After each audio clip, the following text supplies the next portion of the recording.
Chapter 13, The Way of Yosira. GLN 13:1. Yosira taught that within each man resides a little man, who is the Lord of the body, and this is the life of men. While man sleeps, the little man wanders abroad to journey as it will at death, departing from him forever. GLN 13:2. The Lord of the body cannot be seen by mortal eyes, but it is not hidden from all seeing eyes of the twice-born.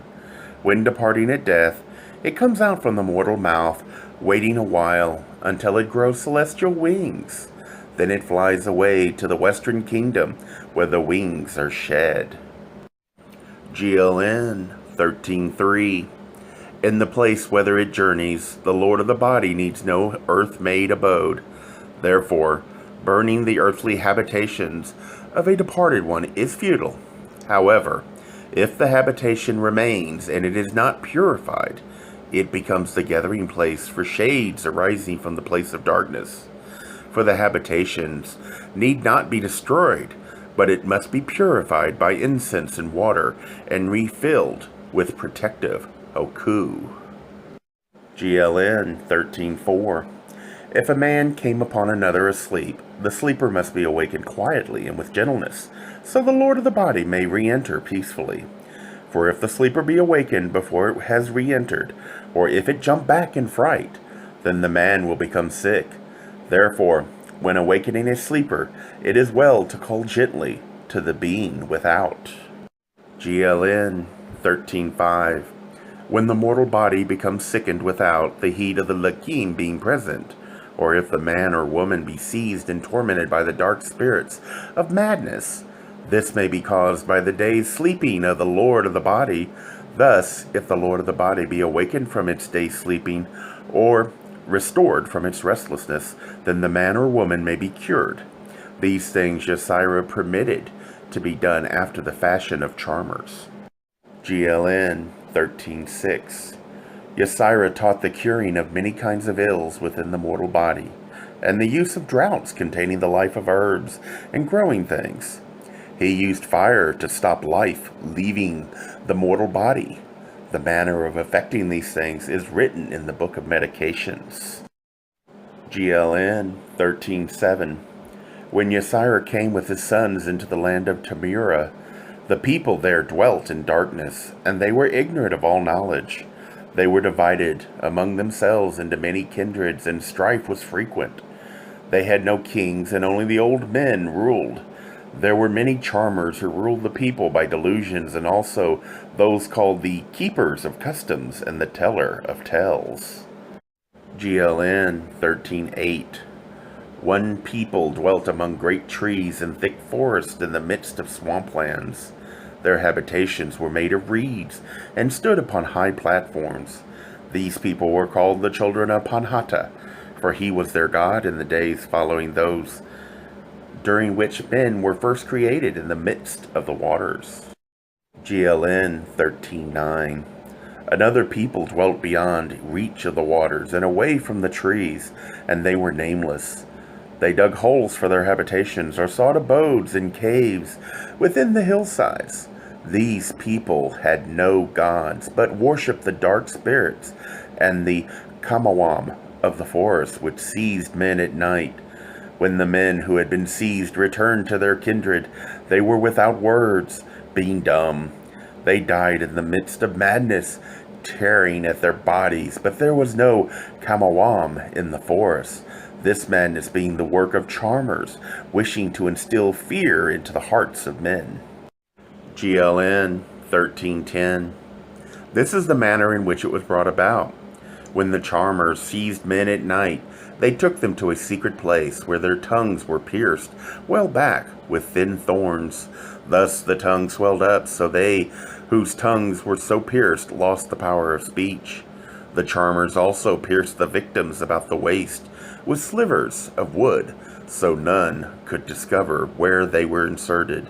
They drove other splinters into them at the bridge between the private parts and the rear channel, and none could discover them there, and know the victim was pierced with thorns and splinters.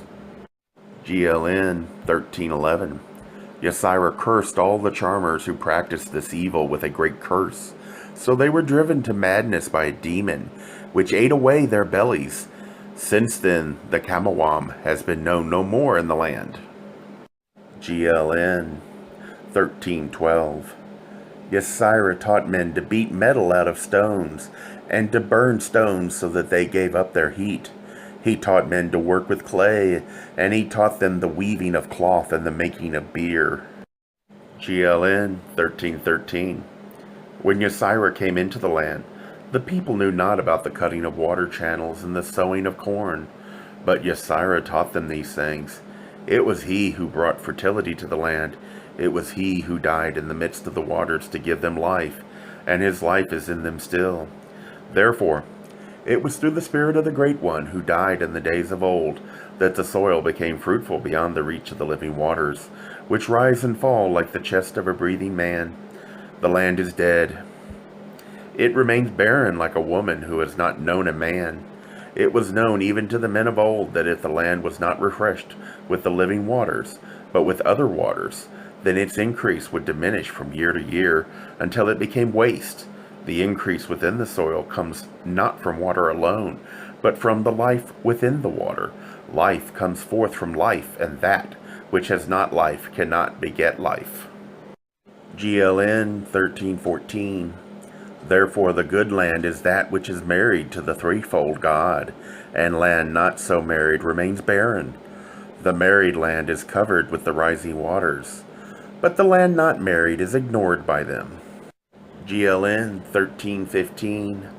These things were written concerning the children of Ben-Hadad. Yosira spoke with Ben-Hadad as man speaks to man. Therefore the laws of the Enta were not changed, remaining to bind alike those of them who dwelt on the soil or dwelt on the sand. If any man went among the Enta, their laws became his laws, and if any woman left the people to dwell among the Enta, she became even as they and might not return. GLN 1316. Even as the sun spirit journeys on a road set between the stars, so does the spirit of man journey with the movement of the waters. Therefore, when a man dies, his body shall be buried lengthwise with the great river. GLN 1317. Even as the land upon which things grow belongs to the kindred whose blood is within it, so shall no man own to himself alone anything growing up from it, whether it be grass or herb or tree. But each man and woman may take of every herb and fruit as much as can be gathered in the hands, and eaten before sunsetting. GLN 1318. Of all things which are a seed, and can be eaten, each one may gather for themselves as much as can be stored within a jar or suspended from the food pole. All things which are a seed and can be eaten, but which are not stored in a jar or suspended from a food pole, shall be stored in the pit of the kindred. Nothing shall be placed within the pit unless it has been heated by fire and cooled. GLN 1319. Even as the spirit of life resides in the things which men eat, so does it reside in the living things from whence they came. Therefore any tree or bush bearing the food of man should not be cut or broken. GLN 1320.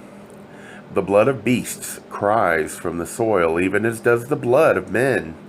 Therefore, if shed, it must be appeased. Slay no beast unless it be needed for food, and bury the head and whatever comes out of its belly. Every other part which is taken shall be eaten or burned, except for the bones and the skin, which are to be used. GLN 1321. Fire serves man, but it can also become his master. Consider its nature. Does it spring out of the wood unbidden, or of its own volition? Or does it require the agency of man? Does it reside in the wood, or is there a fire spirit? Only the fool among men starts something which they cannot control. Never let a fire grow into a thing of much smoke. Keep it bright, using no more wood than is needful for the purpose. Let it not stray from its proper place, which is the place where it serves without menace. GLN 1322. When they become of an age to do so, every man and woman should take themselves a mate. Those who fail to do so are not held in the highest esteem. GLN 1323. By the things whereby a man commits a wrong, so shall he be punished. Likewise, he shall be dealt with according to the nature of the wrong. The customs from times past are not unhelpful guides. GLN 1324. When Yosira came to the place where the Enta dwelt, they made him welcome in this manner. When we saw you, our hearts were gladdened. The life was renewed in us, and though content as we were, you brought refreshment and joy. Yosira called these people his unweaned children.